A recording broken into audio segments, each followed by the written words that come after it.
Here we have a 2004 RSV 1000R. Looks pretty good. It does have a salvage title.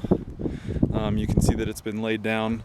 I replaced this fairing right here, and I've put a couple thousand miles on it since then. It's never had any issues or hiccups or anything like that.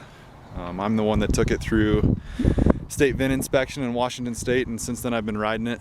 I'm the one that bought it wrecked, but it does have a salvage title. It has Leo Vince SBK slip-ons on it. They sound awesome. I'll start it up in a second so you can hear them. The ECU has been switched to the second engine map, fuel map, to accommodate those higher flow pipes. I'm going to start it up, show you how it runs.